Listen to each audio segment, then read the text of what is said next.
Yo, yo, yo, your boy's back with the deepest dive into hip-hop genius. And today we breaking down why Euphoria was the real chess move that predicted everything that followed. While everybody was waiting for Kendrick to respond to Drake, this man dropped a masterpiece. On the 17th day he rose. Motherfucking academics posted every day. Kendrick still hasn't responded. Get Drake out your mouth, bro. Ladies and gentlemen, this is not a drill. It's responded. I think we have a response on our hands. I think Kendrick just responded to Drake. Laid out the entire blueprint of Drake's destruction 6 months before it happened. What I'm about to show y'all ain't just a song breakdown, this is a prophecy analysis. Kendrick didn't just make a diss track, he created a psychological profile so accurate that when Drake's lawsuit got dismissed, it felt like Kendrick had a crystal ball. This man predicted Drake's every move like he was reading from a script. Euphoria was the moment Kendrick showed us he wasn't just a better rapper than Drake. He was a better strategist, a better psychologist, and a better student of human nature. This song was 6 minutes of pure foresight wrapped in the most beautiful destruction you ever heard. By the time we done here, you gonna understand why Euphoria is being studied in psychology classes, why it's the most accurate character assassination in hip-hop history, and why Kendrick proved he can see the future while Drake was still living in the past.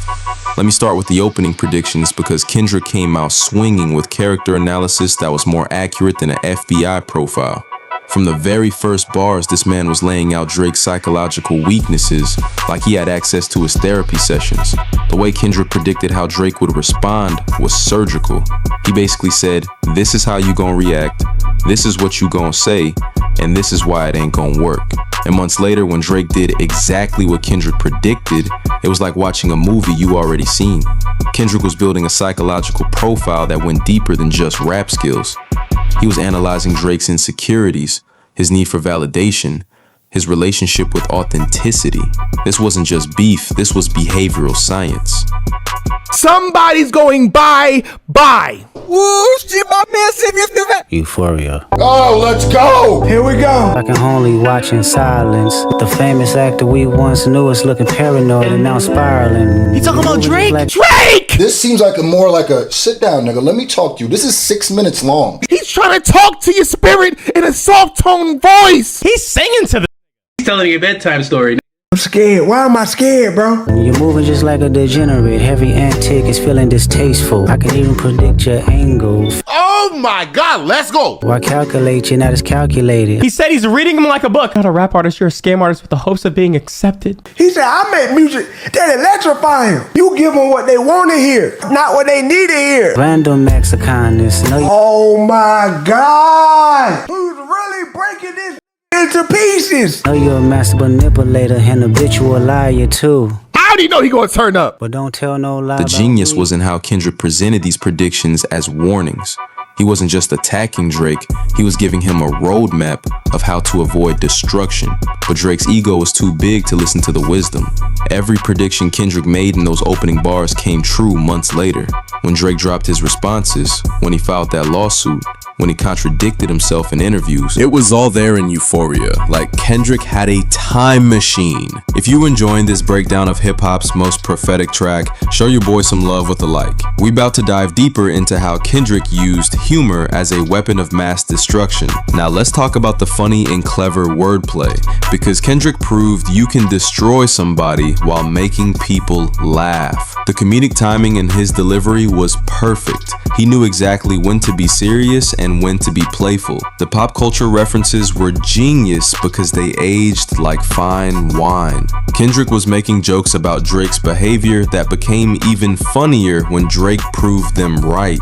It's like Kendrick was writing comedy that wouldn't be fully appreciated until months later. The clever name plays and cultural backs showed Kendrick's deep understanding of hip-hop history. He wasn't just making jokes, he was connecting Drake's behavior to patterns we've seen before in the culture. He was showing us that Drake wasn't original, even in his fakeness. But the most beautiful part was how Kendrick used humor to make his points stick. When you make somebody laugh while you destroying them, they can't get mad without looking stupid. Kendrick was playing psychological warfare at the highest level. The way he delivered these funny lines with such conviction made them hit even harder. He wasn't just being clever, he was being devastating. Every joke was a dagger wrapped in laughter. Kendrick proved that the most effective way to destroy somebody is to make them look ridiculous. When people are laughing at you, it's harder to maintain your dignity. The humor made Drake's responses look even more desperate.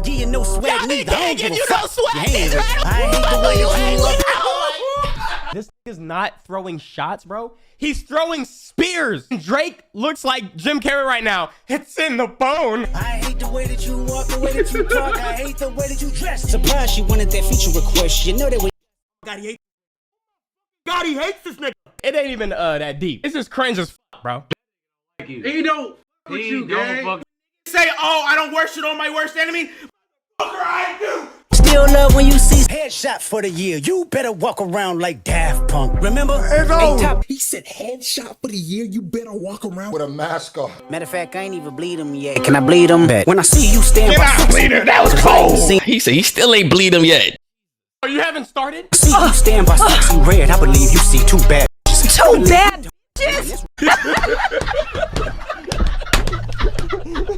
Shout the season, man. I believe you don't like women. It's real competition. You might pop ass with them. Oh my God. No! He said you popping ass, nigga. Bro, the sexy red is crazy. You think he's competing with Sexy Red on some sass? You gonna have that twerk off with her. He said you don't even like women. Nah, Kendrick gotta be trolling, bro. I didn't know Kendrick was funny. I didn't know Kendrick was this petty. Kendrick is trying to humiliate this nigga. This isn't a diss track. But the technical aspects of the song were just as impressive as the content. Let's break down how Kendrick matched his flow to the beat's mood, because this man was conducting a symphony of destruction. The tempo changes weren't random, they were strategic. When Kendrick wanted to make a serious point, he slowed down his delivery. When he wanted to be playful, he sped up. Every flow switch had a purpose. Make sure y'all hit that subscribe button if you want more content that breaks down the technical genius behind great hip-hop. We analyzing the craft, not just the content. The voice modulation and character switches showed Kendrick's range as a performer. He wasn't just rapping, he was acting.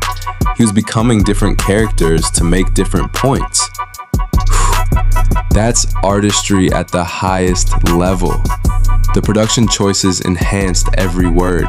The beat selection wasn't just about sounding good, it was about creating the right atmosphere for psychological warfare. Every drum hit, every sample, every silence was calculated. Kendrick understood that the music had to match the message. You can't deliver life-changing bars over a weak beat. The production had to be as strong as the lyrics, and it delivered. But here's where Euphoria became truly legendary: the ignored warnings. Kendrick laid out a whole warning system that Drake completely ignored, and it led to his destruction. The first warning was about character assessment. Kendrick basically said, I see who you really are, and if you keep playing these games, I'm gonna expose you. Drake ignored it and got exposed. The second warning was about industry relationships. Kendrick hinted that Drake's connections wouldn't save him when the truth came out. Drake ignored it and found out his allies couldn't protect him from authenticity. The third warning was about cultural positioning. Kendrick warned Drake that he was on the wrong side of hip-hop culture. Drake ignored it and became a cultural outcast. The final warning was about what would happen if Drake responded. Kendrick basically said, if you come from me, I'm gonna end you. Drake ignored it and got ended. Every single warning that Kendrick gave in Euphoria came to pass. It was like watching somebody ignore a tornado warning and then act surprised when their house gets destroyed. If you think Kendrick's warning system was the most accurate prediction in hip-hop history, smash that like button. We celebrating prophetic artistry. But the real genius of Euphoria was in the double and triple entendre masterclass. Kendrick was saying everything while saying nothing directly. Every line worked on multiple levels. The surface level was entertaining, but the deeper meanings were devastating. Kendrick was speaking in code that only people who understood the culture could fully appreciate. He was having multiple conversations at the same time. The cultural references had multiple interpretations depending on your level of knowledge. Not his daddy! Oh my God! Yo, he's sunning you right now, bro. He said dementia was running your family. You done forgot all the shit. He broke the word Parkinson down. Let it get shaky. I park his son. Nigga, Kendrick is different. The very first time I shot me a Drake, the homie had told me to aim it this way. Talking about the Draco. Play on words. Okay, so now we finally get some name dropping. First time I shot me a Drake, my homie told me to aim it this way. This is hip hop, nigga. Today I show you I learned from those mistakes. I pray they my real friends, if not, I'm YNW Melly. I don't like. If you know, you know. He was charged with double murders of his friends. There's no way! Is he not the best, nigga? Nigga is actually fucking disgusting, yo. I don't like you popping for real. For him, I inherit the beef. Pushing P. Let me see you push a T. Oh no, now he's killing you, Drake. Drake! He is killing you! It's the way he said it. He said, fuck you, pussy P. Let me see you push a T. I ain't lying, Pusha T did get that nigga. Drake did back out of the Pusha T beef. Nigga say you better off spitting on him before you try pushing me. It's a classic. You don't have one. Look, he said, yeah, my first one was like my last one. It's a classic. You don't have one. Because remember, Cole said your first was classic. Your last was tragic. Yeah, my first one like my last one. I don't give a when anyone says Drake ain't got no classic albums. Let your core audience stomach that. Didn't tell them where you get your abs from. V12. Let your core audience stomach that. Then tell them where you get your abs from. Core in your stomach and they can't stomach that. How you did a triple entendre with the stomach? They was saying something about how Drake got plastic surgery. Yeah. Ross said it. Kendrick said it. It might be true though. It's gotta be true. Nah, it's over. Drake, don't even bother, my boy. Kendrick is you up, gang. Your level of knowledge. If you were a casual listener, you got the jokes. If you were a hip hop head, you got the deeper meanings. If you were Drake, you got the warnings. Single lines were working on 3 or more levels simultaneously. Kendrick was like a magician performing multiple tricks at the same time. The more you analyzed the song, the more layers you discovered. The genius of saying everything while saying nothing directly meant Drake couldn't even respond properly.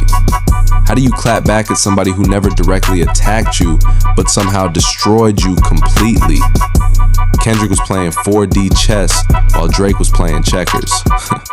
Every bar was calculated to work on multiple levels, creating a web of meaning that was impossible to escape. But here's why Euphoria aged like the finest wine. How the lawsuit validated Kendrick's psychological read. When Drake filed that lawsuit, it proved that every character assessment Kendrick made was accurate. Lines that seemed like jokes when the song first dropped hit different after Drake's responses. Kendrick's humor became prophecy. His entertainment became education. Make sure you subscribe if you want more content that analyzes how great artistry stands the test of time. We're breaking down songs that get better with age. The lawsuit proved that Kendrick understood Drake's psychology better than Drake understood himself. When Drake ran to the courts, it validated every prediction Kendrick made about his character. This track will be studied for years because it's a masterclass in psychological warfare. Future artists will analyze Euphoria to understand how to read their opponents. It's become a textbook for strategic thinking. The lasting impact on hip-hop lyricism is already visible. Artists are trying to match Kendrick's level of layered meaning. They're studying how he used humor, warnings, and predictions to create the perfect weapon. Euphoria proved that the most effective diss tracks aren't just about insults, they're about understanding. Kendrick showed that when you truly understand somebody's psychology, you can predict their every move. The song became a mirror for the entire industry, forced artists to ask themselves, am I being authentic? Can somebody read me this easily? Am I as transparent as Drake was to Kendrick? But the most beautiful part is how Euphoria elevated the art form. Kendrick showed that diss tracks could be intelligent, layered, and prophetic. He raised the standard for what hip-hop warfare should look like. The song proved that preparation beats desperation every time. While Drake was reacting emotionally, Kendrick was thinking strategically. The difference in approach led to the difference in outcome. Euphoria will forever be remembered as the song that predicted the future. It's the track that proved Kendrick wasn't just a better rapper than Drake. He was a better human being, more intelligent, more authentic, more connected to the culture. So when people ask, what's the most intelligent diss track ever made? The answer is clear. Euphoria was 6 minutes of pure genius that laid out a roadmap to Drake's destruction. It was prophecy disguised as entertainment. If this breakdown of hip-hop's most prophetic masterpiece opened your mind to what real artistry looks like, drop a comment and let me know which prediction impressed you most. And don't forget to subscribe for more content that celebrates intelligent hip-hop. Your boy out. Keep supporting artists who use their intelligence as a weapon. Keep celebrating songs that make you think while they make you feel. Euphoria proved that the pen is still mightier than a sword. Peace.